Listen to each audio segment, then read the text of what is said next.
رات کا اندھیرا غزہ کی گلیوں پر چھایا ہوا تھا۔ ایک چھوٹے سے مکان کے کمرے میں عائشہ اپنی ماں کے گلے لگے ہوئی تھی۔ ماں کے ہاتھ کانپ رہے تھے، لیکن انہوں نے اپنی بیٹی کو مضبوطی سے تھام رکھا تھا۔ باہر جنگی جہازوں کی آوازیں گونج رہی تھی اور دور کہیں ایک دھماکے نے پورے علاقے کو ہلا دیا۔ عائشہ کی معصوم آنکھوں میں خوف اور آنسو تھے، لیکن اس کی ماں نے اس کے کان میں کہا، ڈرنا نہیں بیٹا، یہ زمین ہماری ہے اور ہم اسے کبھی نہیں چھوڑیں گے۔ یہ کہانی عائشہ کی ہے، لیکن صرف عائشہ کی نہیں، یہ ان لاکھوں فلسطینیوں کی کہانی ہے جو اپنے گھروں سے بے دخل کیے گئے، جن کے خواب چھین لیے گئے، لیکن جنہوں نے اپنی جدوجہد کبھی نہیں چھوڑی۔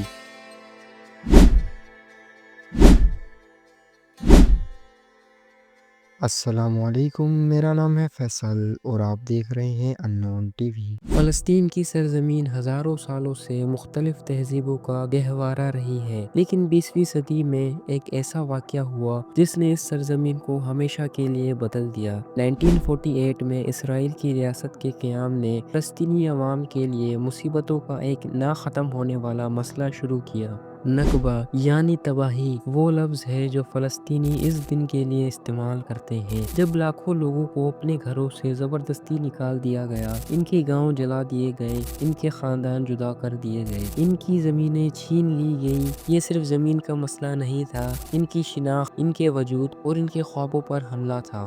فلسطین صدیوں تک خلافت عثمانیہ کا حصہ رہا۔ یہ ایک ایسا دور تھا جب تمام مذہب کے لوگ امن و سکون سے رہتے تھے۔ یروشلم جو 3 بڑے مذہب کا مرکز ہے، مسلمانوں، عیسائیوں اور یہودیوں کے لیے ایک مقدس شہر تھا۔ عثمانیوں نے اس مقدس شہر کی حفاظت کے لیے بڑی کوششیں کی اور یہاں کے باسیوں کو مذہبی آزادی حاصل تھی۔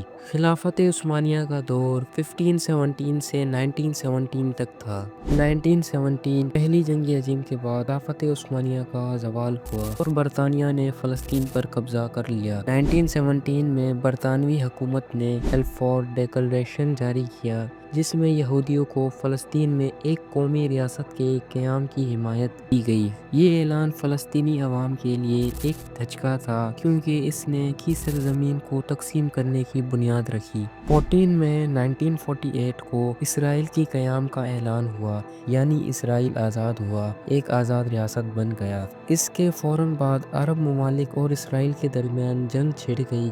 نتیجتاً تقریباً 7 لاکھ فلسطینی اپنے گھروں سے بے دخل ہو گئے اور یہ واقعہ نکبہ کے نام سے جانا جاتا ہے۔ فلسطینی گاؤں مٹا دیے گئے۔ 1967 میں ہونے والی 6 روزہ جنگ کے دوران اسرائیل نے مشرقی یروشلم، غزہ کی پٹی اور مغربی کنارے پر قبضہ کر لیا۔ اس جنگ نے فلسطینی عوام کے لیے مشکلات میں اضافہ کیا۔ اسرائیل نے مقبوضہ علاقوں میں یہودی بستیاں قائم کرنی شروع کر دی اور یہ فلسطینیوں کی زمینوں کو زبردستی ہٹایا گیا۔ 1987 میں فلسطینی عوام نے اسرائیل کے قبضے کے خلاف ایک بڑی تحریک کا آغاز کیا جو انتفاضہ کہلاتی ہے۔ یہ تحریک پتھروں سے شروع ہوئی اور پوری دنیا میں فلسطینی جدوجہد کو اجاگر کیا۔ پہلی انتفاضہ کے دوران ہزاروں فلسطینی شہید اور زخمی ہوئے، لیکن انہوں نے اپنی آزادی کی جدوجہد جاری رکھی۔ 1993 میں اسرائیل اور فلسطینی رہنماؤں کے درمیان اوسلو معاہدہ ہوا، جس میں فلسطین کو ایک خود مختار ریاست بنانے کا وعدہ کیا گیا، لیکن یہ وعدے کبھی پورے نہ ہو سکے اور اسرائیل نے اپنی پالیسیوں میں کوئی نرمی نہیں دکھائی۔ فلسطین کو مزید دھوکہ دیا گیا اور ان کی مشکلات بڑھتی گئیں۔ 2007 کے بعد اسرائیل نے غزہ کی ناکہ بندی کر دی، جس کی وجہ سے یہاں کے باسیوں کی زندگی بہت مشکل میں پڑ گئی۔ پانی، بجلی اور دیگر بنیادی ضروریات فلسطینیوں تک محدود نہ تھیں۔ اسرائیل کی فضائی حملے اور زمینی کارروائیاں فلسطینیوں کے لیے مسلسل خطرہ بنی ہوئی ہیں۔ جب انسان سے اس کا سب کچھ چھین لیا جائے تو اس کے پاس صرف ایک چیز باقی رہ جاتی ہے: مذمت۔ فلسطینیوں نے اپنی جدوجہد شروع کی اور یہ جدوجہد آج تک جاری ہے۔ 1967 کے جنگ کے بعد اسرائیل نے مزید زمین پر قبضہ کر لیا اور فلسطینیوں کو ایک اور چوٹ سہنی پڑی، لیکن فلسطینیوں نے کبھی ہار نہیں مانی۔ غزہ اور مغربی کنارہ ان کی مذمت کے اہم مراکز بن گئے۔ نوجوان لڑکے اور لڑکیاں، بوڑھے اور خواتین سب اس تحریک میں شامل ہو گئے۔ انہوں نے پتھروں سے آغاز کیا، لیکن ان کے دلوں میں امید کی طاقت نے انہیں ناقابل شکست بنا دیا۔ اس اسرائیل نے اپنے قبضے کو مضبوط کرنے کے لیے ایک بہت بڑی دیوار بنائی جو مغربی کنارے کو فلسطین کی باقی حصے سے الگ کرتی ہے۔ غزہ کی ناکہ بندی نے اس علاقے کو ایک کھلی جیل میں تبدیل کر دیا ہے جہاں پانی، بجلی اور دوائیاں تک محدود نہیں۔ لیکن سوال یہ ہے کہ دنیا کیوں خاموش ہے؟ اقوام متحدہ اور بڑی طاقتیں اسرائیل کے ظلم کو کیوں نظر انداز کر رہی ہیں،